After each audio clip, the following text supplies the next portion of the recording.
crook. Original head. Doing it like this.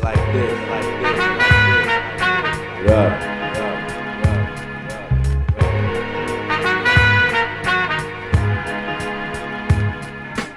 The guys that influenced me are D.O.C. No one could do it better. D.O.C.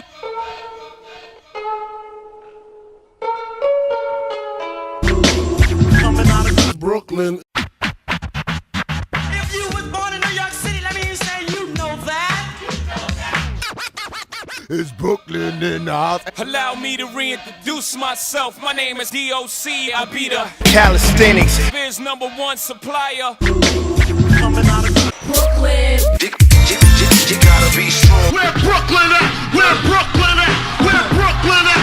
Where Brooklyn at? I would say Wingate on a whole. I don't know if they're individual guys. I think they are definitely people who tell me I'm an influence for them. But I think Wingate on a whole, because we try to put ourselves as a group rather than an individual thing. I be the Calisthenics. Biz #1 supplier. What's going on, Calisthenics World? This is Martin here for Street Workout Magazine. Here with my man Doc, Team Wingate. This is kind of like you could say this is a part 2, even though unfortunately you guys aren't gonna get to see the part 1 because the first time we did this, the audio was a little bad. So I'm really appreciative that Doc was willing to sit down with us again and, you know what I mean, go through and kind of do another interview. So we'll kick it off. Let's kick it off with Team Wingate. Yeah, man. So you're the co-founder of Team Wingate, so I thought it would be nice to just kind of give the history and the breakdown of how Team Wingate came about and all that. Well, to be honest with you, we always train in Wingate Park. Myself, it started with myself, B-Rock, his brother Cruz, D-Nice, who changed his name to Not Nice, Flo, my homeboy Cleve, and another friend of mine, Clay. Clay wasn't really always into the Team Wingate thing. He was in Wingate and just about the training component, but he helped group guys together. It really helped a lot with getting guys, you know, in groups, which is what it was all about. And we just trained together, you know what I'm saying? We didn't even want to have a group name. We never wanted to have a name because we felt as though it would, well, I personally felt as though it would create division. You know, like, it's cool to have a team, which we already know we're a team, but we didn't want to have a name which would make us feel like we're dividing ourselves, you know what I'm saying? Which is, if you go back to the first videos we posted, all it said was the individual's name and get familiar. It was never like Team Wingate this or Team Wingate that. Give the audience a timeline, like around when that was like 2006, 2007. Okay. You know, about 10 years ago. You know, it's crazy.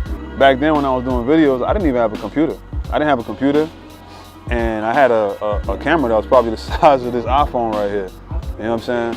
And I used to pay somebody to upload videos for me, and that's how the whole thing started. You know, I just paid somebody for their time, because I didn't have a computer.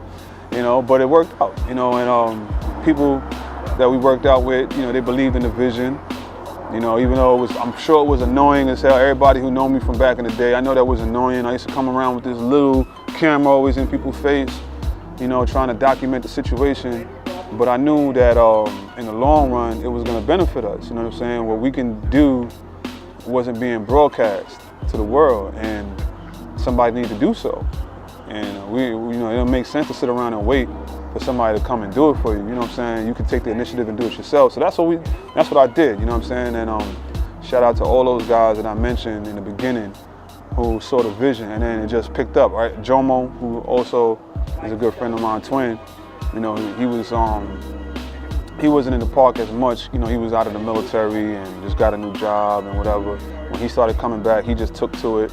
You know, took to the Team Wingate lifestyle and brand. It's a lifestyle. Like, when you come in here, it's not like an energy that you'll feel where you're gonna feel combative, something combative or some type of ego thing. It's a very family-oriented park. You know what I'm saying? Everybody out here knows each other by name. If one of these guys have a birthday party, I'm all in their party, you know, so on and so forth. We're family, and we train that way. It's not like anybody's really trying to outdo. We're proud of each other. So all of those things happen organically. That's how Team Wingate really formed, with us trying to come up with a name. We were like, hey, we need a name now, because everybody got a name. And we were clicking up with all these guys that had names that were from Brooklyn, from wherever they were from, and we didn't have a name. You know, we used to call ourselves Evo Squad and Bargate and all this other stuff. And then one day we were just like, you know what, this is stupid. You know what I'm saying? We work out in Wingate Park with Team Wingate. Just cut it out, you know what I'm saying? And the rest is history. But the actual moment where we named ourselves Team Wingate was not the moment when we were a team. We were a team long before that, you know what I'm saying? Even before we started filming it, we were a team, you know? But that's when it was presented. We probably came up with the name like in, I don't know, maybe 08, 09, something like that. Okay. Before that, it was just, you know, Doc, you know, B-Rock, Cruz, you know what I'm saying? But people knew what it was. They know that's Wingate Park. They know those guys get it in, which was very important to us, you know? Nice. So I wanna pick like two things out of that story. One is, actually, I don't know which one. We'll start with the logo. Yeah. Because I know you gave me a good story behind that when, you know, that time we were walking. So maybe just talk about the history of how the logo came about and the first time you guys started using the logo. My cousin is an incredible designer. He does graphic design. He used to own Plush Magazine, as a matter of fact, for people who know what Plush Magazine that's into cars or whatever. And I was like, man, we need a logo, blah, blah, blah. And he asked me, like, okay, well, give me some ideas, you know, give me something to work with. I was like, I don't know, give me, you know, a guy that's Diesel. We're from Brooklyn. He was like, all right, well, whatever.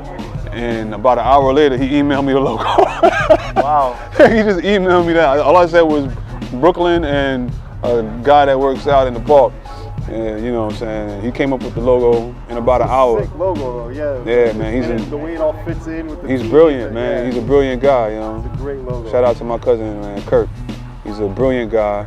And yeah, like, and he sent, oddly enough, he sent it as a draft. He's like, well, tell me what you think. I'll make some adjustments. I was like, don't adjust nothing. Like, this is perfect. What are you talking about? This is the logo.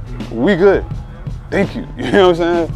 So that's how that happened. And then when I showed it to the guys, they were like, oh man, this is, you know, that day when we had it, like people were sharing, well, I didn't want everybody to share it on their Facebook page, but it was just pride. Like, they were real proud of it. Because, you know, once you share stuff like that, somebody might use it for, you know, God knows what, but regardless, they were just proud of it. And that made me happy. And I think it really does have a certain prestige to it when you look at it, you know what I'm saying? And that also matters to me. You know? So the second piece I wanted to kind of extract from that is you talking about going around and filming, you know, because I think this is interesting, and I didn't bring this up in the first time we talked, but, and I don't even know, maybe you've done some self-reflection on this too, but D.O.C, Doc, stands for Director of Calisthenics, right? So I wanted you to talk a little bit about who gave you that name and how that came about, but I also wanted to tell you, I feel like you were also a trendsetter in a lot of ways, because part of the reason I haven't shared this with you, part of the reason I started wanting to even do these interviews and stuff was because when I was going online on YouTube, there's a lot of footage, but not a lot of, how can I say this, people weren't really giving, it was literally someone just turned on a camera and then that's it, and they just uploaded a video. Nobody was adding any flavor, not nobody, that's what I mean, but I feel like you're one of the few people, when I went on, I was watching a Team Wingate video, it's like, okay, like Doc's actually, he's not just taking footage, he's like actually chopping it up, and he's doing different angles, and like, I feel like you're one of the, and there might be others, so apologies if I'm missing anybody, but you're one of the only ones that I saw that was really putting a creative spin on it, and it wasn't just like, let me just turn on my phone and like, you know what I mean? And so kind of, yeah, and so I feel like in a lot of ways you're a big trendsetter in the calisthenics world as far as that, I appreciate whatever you that. want to call that. So just talk about the history of how you got that name and all that. Yeah, I mean, like I said, I know I was pissing guys off by filming with that little camera all the time. I'm talking about the guys, the pioneer guys. I'm not talking about these guys nowadays. Because, you know, nobody was doing that, you know what I'm saying? Wasn't nobody running around all the time with a camera, but it really paid off, man. Like, we ended up with some really dope footage, and it all happened organically. There was never a moment where we sat up and was like, all right, well, today we're gonna do 50 muscle-ups or whatever, and we're gonna record that, or we're gonna do the handstand. Nah, it was all organic, you know what I'm saying? Everything was natural. If you look at, I had, to believe it or not, people don't know this, I had actually released a DVD, and I just gave it away, you know what I'm saying? Because I had so much footage. So guys like Beast, Zeph, Technician, Hit from Calisthenics Kings, all these guys were featured on this DVD. D300, who's also a close friend, you know, my man John. These guys were dope, man, and the footage was amazing, amazing footage, you know what I'm saying? I'm talking about back 10 years ago. You know, I made this DVD, just gave it to everybody that was on it, you know, as far as I could do. And hopefully everybody would, you know, make copies and sell it, make some bread, whatever. Also be an opportunity to advertise yourself, which was what it was all about, was giving guys opportunity to have a voice. Because you got guys that could do stuff that no one else can do, but no one knew, you know what I'm saying? Like, luckily, Wingate became like a real central location where people ended up here at some point. I didn't even have to go anywhere to meet the people who I mentioned to you. You know what I'm saying? Hannibal, they all, you know, he came out Juice here. too, even, 'cause I well, Juice used to go to Wingate, you know what I'm saying? Juice actually ran track, I think, in Wingate or came to Wingate. So I met Juice, it was already in Wingate Park, you know what I'm saying? He ended up going to Beast Park, Lincoln Terrace, and working with Beast, and he fell in love with Beast, you know what I'm saying? But he told me, because even, you know, I told you I was editing his interview just now, and he gave you a shout out. He was like, I started at Wingate Park. Yeah, I met him in Wingate, man. And the funny thing about Juice is, despite his size, he always had clean pull-ups. He couldn't do a muscle-up when I first met him, but he was already in shape, big guy, you know what I'm saying? He had a big frame, but his pull-ups were always very, very clean. I don't know if that was something that he wanted to highlight himself with, but he always had very clean pull-ups. Shout out to Juice for that, you know what I'm saying? The name, I remember one day we were in the park, true story, right? And we had already done the, you know, I was still doing strictly bar talk at the time, and I was interviewing guys, and Technician from Harlem Seals, he's really good at acronyms. I mean, he's really good at them, man. Like, it doesn't matter what your name is, he has an acronym for it, you know what I'm saying? He's really good at it. And he was just like, Doctor of Calisthenics. I'm like, nah, Director of Calisthenics. So I gotta give partial credit to Technician from Harlem Seals, because he kind of was going that way, but really and truly that's what I was doing, you know what I'm saying? For the most part, I was doing a lot of filming, not really directing, like, you know, telling people what to do, because most of it was organic on some real stuff, you know, to keep it all the way real. But you know, just organizing things. We definitely didn't. That's what I liked it. That's well, in the editing process, I mean, I really wasn't a good editor. You know, my homegirl Sharice, you know, she was the person I was piggybacking from, watching her edit, and I picked up things here and there. I really wasn't good at it. Then I learned from Rick Seidman, you know what I'm saying, who used to do videos. He was pretty good.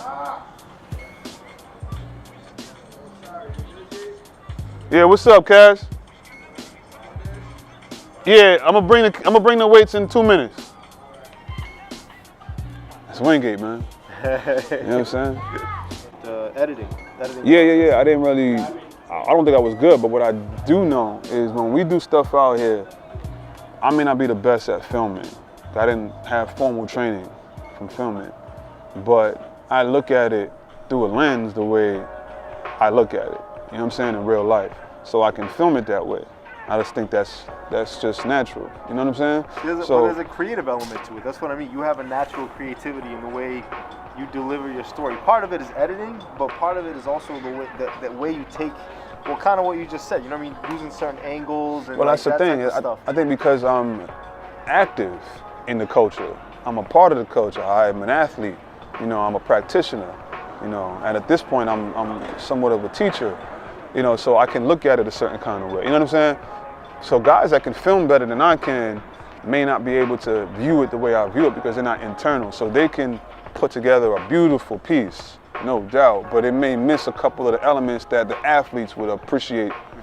You know what I'm saying? And you're an athlete, so you're gonna notice those things.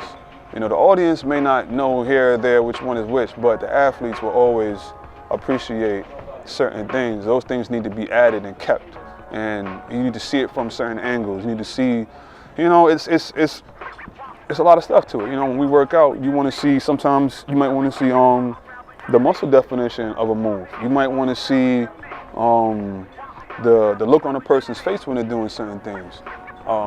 You might want to hear a certain kind of melody when you're watching it. You know what I'm saying? All those things come into play when you're putting together a project. And you kind of want to capture the vibe of what it was you were doing that day. So like, if we did a video based on what was going on today, this already has a mood, and you want to kind of capture the mood with the music. You know, I think sometimes guys look past that. They don't really take too much stock in things like that. I always try to do those type of things when I put together stuff. But like I said, I'm not really the best when it comes to editing, but I pick up things, you know what I'm saying, pretty quick, for the most part. You know, I gotta say, I've learned from really good editors and people who film. I've learned how to improve. Even my cameras have improved over the years, you know what I'm saying?